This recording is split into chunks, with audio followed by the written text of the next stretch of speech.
ಮಾಜಿ ಸಂಸದ ದಿವಂಗತ ಉಳ್ಳಾಲ ಶ್ರೀನಿವಾಸ ಮಲ್ಯ ಅವರ ಜನ್ಮ ದಿನಾಚರಣೆಯನ್ನು ಮಂಗಳೂರು ಬ್ಲಾಕ್ ಕಾಂಗ್ರೆಸ್ ವತಿಯಿಂದ ಆಚರಣೆ ಮಾಡಲಾಯಿತು.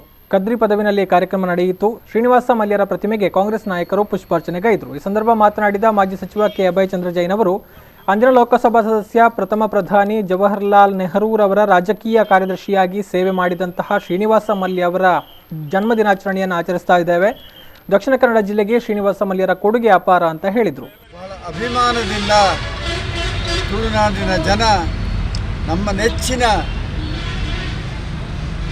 ಜನನಾಯಕ, ಅಂದಿನ ಲೋಕಸಭಾ ಸದಸ್ಯ,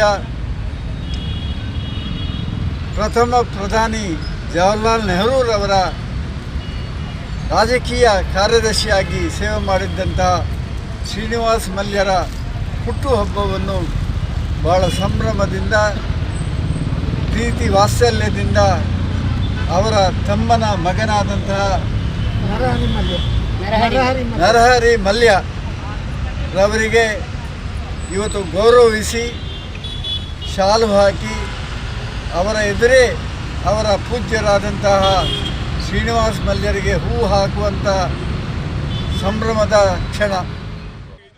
ಇದೇ ವೇಳೆ ಕಾಂಗ್ರೆಸ್ ಮುಖಂಡ ವಿಶ್ವಾಸ್ ಕುಮಾರ್ ದಾಸ್ ಮಾತನಾಡಿ, ಮಂಗಳೂರು ನಗರ ಬ್ಲಾಕ್ ಕಾಂಗ್ರೆಸ್ ವತಿಯಿಂದ ಶ್ರೀನಿವಾಸ ಮಲ್ಯರ ಹುಟ್ಟುಹಬ್ಬವನ್ನು ಆಚರಣೆ ಮಾಡಿದ್ದೇವೆ.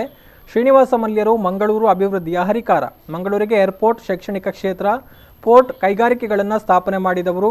ಇದೀಗ ಅದೆಲ್ಲವನ್ನು ಕೂಡ ಬಿಜೆಪಿಯವರು ಮಾರಾಟ ಮಾಡಲು ಹೊರಟಿದ್ದಾರೆ ಅಂತ ಹೇಳಿದರು. ಶ್ರೀನಿವಾಸ ಮಲ್ಯರು ಮಂಗಳೂರಿನ ಅಭಿವೃದ್ಧಿಯ ಒಂದು ಚಿಂತಕರು. ಹಾಗೆ ಮಂಗಳೂರಿಗೆ ಪೋರ್ಟ್ ಆಗಲಿ ಅಥವಾ ಏರ್ಪೋರ್ಟ್ ಆಗಲಿ ಅಥವಾ KREC ಆಗಲಿ ಅಂತ ಒಂದು ದೊಡ್ಡ ಒಂದು ಏನು ಎಜುಕೇಷನ್ ಇನ್ಸ್ಟಿಟ್ಯೂಷನ್ ಇರ್ಬೋದು ಅಥವಾ ನಮ್ಮ ಜನರಿಗೆ ಉದ್ಯೋಗ ಕೊಡುವಂಥ ಕ್ಷೇತ್ರಗಳಿರ್ಬೋದು, ಎಲ್ಲವನ್ನು ಸ್ಥಾಪನೆ ಮಾಡಲಿಕ್ಕೆ ಮುಖ್ಯ ರೂವಾರಿಯಾದಂಥವರು ನಮ್ಮ ಉಳ್ಳಾಲ ಶ್ರೀನಿವಾಸ ಮಲ್ಯರು. ಇದನ್ನು ಈಗಿನ ದಿನಗಳಲ್ಲಿ BJP ಅದನ್ನು ಮಾರಾಟ ಮಾಡುವಂಥ ಕೆಲಸವನ್ನು ಮಾಡ್ತಾ ಇದೆ. ಈ ಸಂದರ್ಭ ಶ್ರೀನಿವಾಸ ಮಲ್ಯ ಅವರ ಸಹೋದರನ ಪುತ್ರ ನರಹರಿ ಮಲ್ಯ ಸೇರಿದಂತೆ ಕಾಂಗ್ರೆಸ್ ಮುಖಂಡರು ಹಾಜರಿದ್ದರು.